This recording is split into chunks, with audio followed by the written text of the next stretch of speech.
والصلاة والسلام على سيد الأنبياء والمرسلين محمد وعلى آله وأصحابه أجمعين أما بعد فأعوذ بالله من الشيطان الرجيم بسم الله الرحمن الرحيم وأنتم الأعلون إن كنتم مسلمين صدق اللہ العظیم۔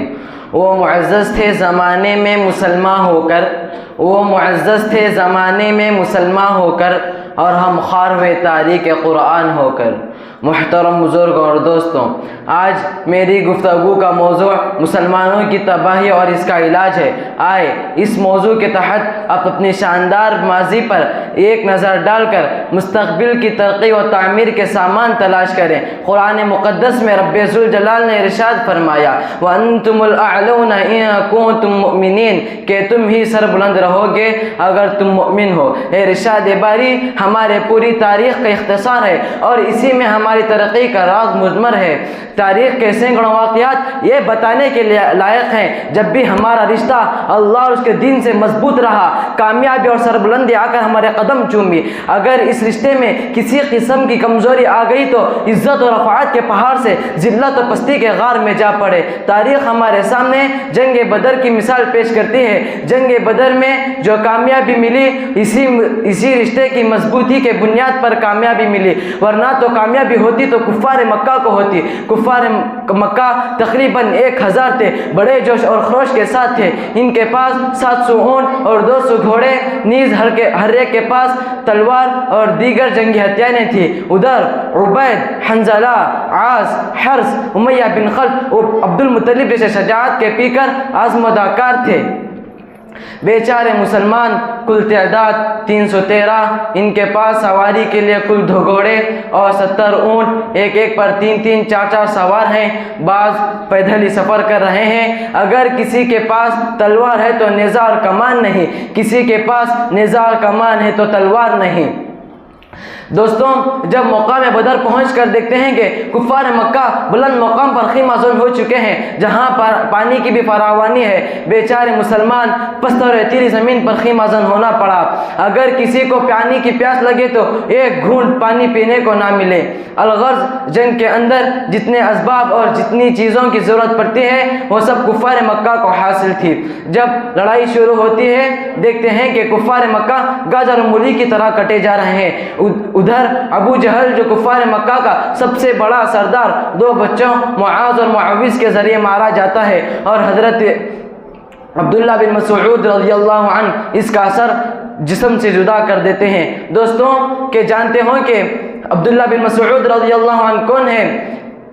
یہ وہی ہیں جنہیں مکہ کے صحینوں میں مارتے مارتے اسی ابو جہل نے بے ہوش کر دیا تھا۔ آج وہی عبداللہ بن مسعود رضی اللہ عنہ ابو جہل کا سر قلم کر دیتے ہیں۔ امیہ بن خلف جو ابو جہل کے بعد مکہ کا سردار سمجھا جاتا تھا، اپنے ساتھیوں کو یوں تہتے ہوتے دیکھ کر گھبرا کر میدان جنگ چھوڑ کر بھاگ پڑا۔ حضرت بلال حبشی رضی اللہ عنہ اس کے پیچھے بھاگے۔ جب قریب پہنچتے ہیں امیہ بن خلف گھبرا کر گھوڑے سے نیچے گر جاتا ہے، پیٹ کے بل لے جاتا ہے، شور مچاتا ہے، امن چاہتا ہے، معافی مانگتا ہے۔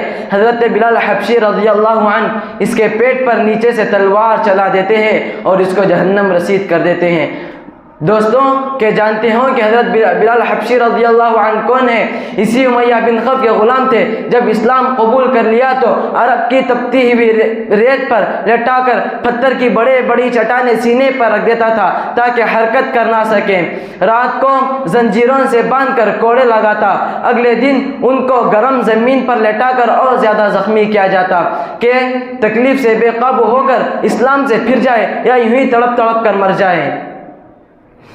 کبھی مکہ کے گلیوں میں پیروں پر رسی باندھ کر گھسیٹا جاتا، طرح طرح کی اذیتیں اور تکلیفیں پہنچائی جاتی۔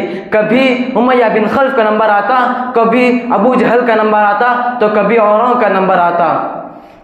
دوستوں آج وہی غلام اپنے آقا مالک یعنی امیہ بن خلف کو قتل کرنے کے لیے دوڑ رہے ہیں اور امیہ بن خلف میدان جنگ چھوڑ کر بھاگ رہا ہے۔ دوستوں وہ کون سی چیز تھی جو غلام کو غالب اور آقا کو مغلوب کر دیا؟ سچ فرمایا ہے خدا تعالیٰ نے قرآن کے اندر وَأَنْتُمُ الْأَعْلَوْنَ إِن كُنتُم مُؤْمِنِينَ کہ تم ہی سر بلند رہو گے بشرط یہ کہ سچے پکے مومن ہو۔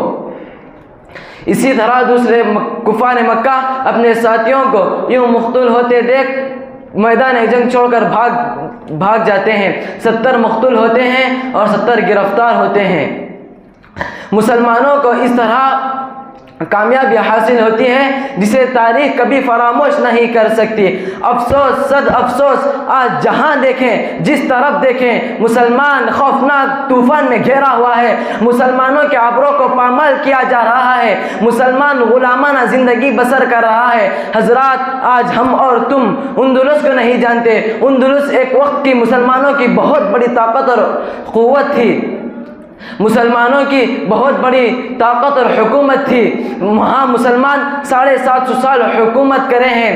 آج وہاں کا یہ حال ہے کہ یہ ایک مسلمان نام لینے کو نظر نہیں آتا۔ مسلمانوں پر اس طرح تباہی آئی کہ نہ کہ مسلمانوں کو بے گھر کیا گیا بلکہ مسلمانوں کا قتل عام ہوا۔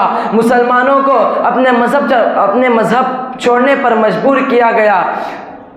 زندہ مسلمانوں کو جلایا گیا، زندہ مسلمانوں کو زمین کے اندر دفن کر دیا گیا۔ ملک برما میں مسلمانوں پر اس طرح تباہی آئی کہ مسلمانوں کو بے گھر کیا گیا، مسلمانوں کو آبرو کو پامال کیا گیا، اور اسی پر بس نہیں ہزاروں عورتوں کو شہید کر دیا گیا، بے حساب نوجوانوں کو قتل کر دیا گیا، معصوم بچوں کو اپنے ماں کے گودوں سے جدا کر دیا گیا، علماء اکرام کو سخت سے سخت سزائیں دی گئی۔ حالانکہ ملک برما میں مسلمانوں کی بہت بڑی تعداد موجود تھی۔ مسلمانوں آپ دور مت جاؤ، خود ہمارے ملک کے اندر دیکھو آج ہمارے ساتھ کیا نہیں کیا جا رہا ہے، کون سے ایسے مظالم ہیں جسے ہم برداشت نہیں کر رہے ہیں۔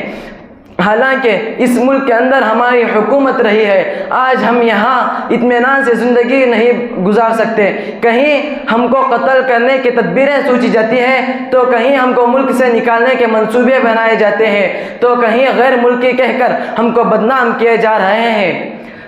کسی شاعر نے کیا ہی خوب کہا ہے، سوئی ہوئی قومیں جاگ اٹھی بیدار مسلمان سوتا ہے، سوئی ہوئی قومیں جاگ اٹھی بیدار مسلمان سوتا ہے، گہوارہ قلب مومن میں اب جذبہ ایمان سوتا ہے۔ امت مسلمہ کے دھڑکتے دلوں آج پوری دنیا ہمارے لیے وحشت اور بربریت کی آماج گاہ بنی ہوئی ہے۔ حالانکہ ایک زمانہ تھا پوری دنیا کی ہر چیز ہم کو سونپی گئی تھی، جس طرف قدم بڑھاتے تھے پھیلتے چلے جاتے تھے، باطل کی کوئی طاقت ہمیں راہ میں حائل نہیں ہو سکتی تھی۔ حضرت علامہ اقبال رحمۃ اللہ علیہ نے کہیں خوب کہا ہے، مغرب کی وادیوں میں گونجی اذاں ہماری، مغرب کی وادیوں میں گونجی اذاں ہماری، تھمتا نہ تھا کسی سے سیل رواں ہمارا۔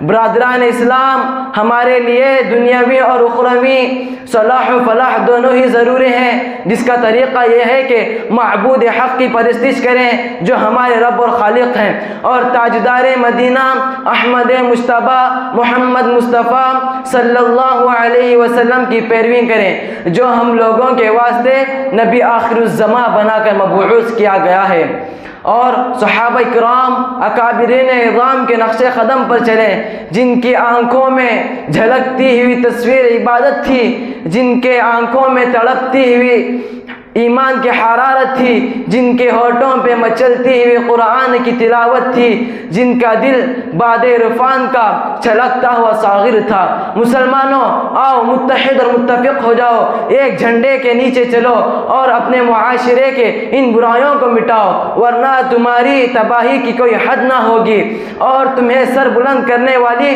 دنیا کی کوئی طاقت نہ ہوگی۔ اللہ تعالیٰ سے دعا ہے اللہ تعالیٰ ہم کو شعور اور بیداری اور اس کے اپنے زوال کا احساس اور اس کے ازالے کی فکر نصیب فرمائے۔ میں اسی بات پر اپنی تقریر ختم کرتا ہوں۔ وآخر دعوانا الحمد للہ رب العالمین۔